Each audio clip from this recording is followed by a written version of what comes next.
कॅबिनेटच्या meeting मधून निघून गेलो नावाचा जो काय म्हणतात नॅरेटिव्ह, त्याचा मराठी शब्द एकदा द्यावं मला.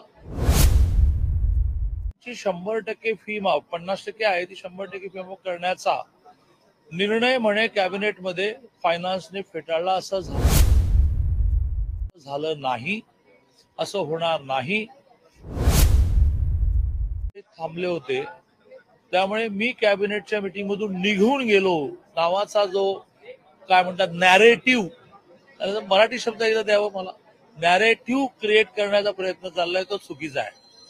आता कशावरून चाललाय नॅरेटिव्ह?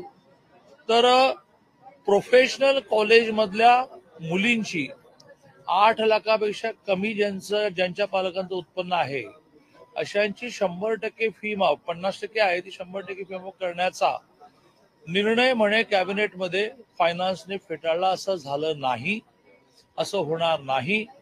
केवळ आचारसंहिता अजून 2 दिवस मुंबईतली चालेल, पदवीधर आणि शिक्षकची. वोटिंग काल झालं, काउंटिंग त्याचं खूप 24 तास चालतं.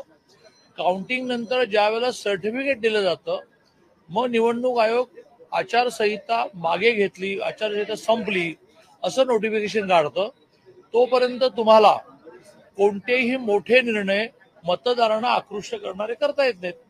आणि त्यामुळे कॅबिनेटमध्ये चर्चा झाली आणि चर्चा होऊन आचारसंहिता संपल्यानंतर करू असं म्हणून विषय पेंडिंग राहिला.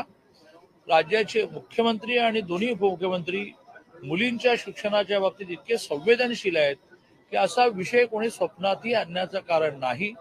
टेक्निकल कारणाने काल निर्णय झाला नाही. त्यामुळे मी काय निघून गेलो नाही, मी परवानगीने पुण्याच्या कार्यक्रमाला गेलो.